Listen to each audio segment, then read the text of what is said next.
আজ বৃহস্পতিবার। আজ সকালটা শুরু হলো মা লক্ষ্মীর পুজো দিয়ে। তো সবাই দর্শন করে নাও, সকাল সবার দিনটা যেন ভালো যায়। আজ বৃহস্পতিবার আমাদের লক্ষ্মী ঠাকুরের পুজো হলো।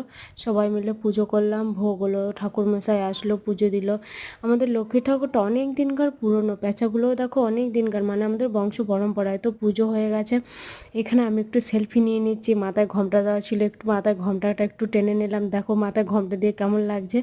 পুজো হয়ে গেছে। পুজোর পরে মা বললো প্রসাদটা খেয়ে নে, তারপর ওইদিকে রান্নাবান্না যা আছে রান্নাবান্নাগুলো সেরে নেব। এই দেখো মা সকালবেলা উঠে আলপনা দিয়েছে। আমি ওইদিকে মেয়ে স্কুলে যাওয়ার তাড়া ছিল আর আলপনাটা দিতে পারিনি, মা আলপনাটা দিয়ে দিয়েছে। তো আজকে নিরামিষি তরকারি আজকে রান্না হবে। লাউ আলু দিয়ে টমেটো দিয়ে একটু তরকারি মতো হবে। দেখো এদিকে কথা বলতে বলতে আমার না মুগ ডালটা পুরো পুড়ে গেছে। মা বলছে হ্যাঁ রে তোর হুঁশ নেই, মুগ ডালটা পুড়ে গেল। দেখো একটু গন্ধ গন্ধ লাগবে, একটু পোড়া পোড়া ভাব লাগবে, কি করব বলো। যাই হোক ডাল করলাম, একটু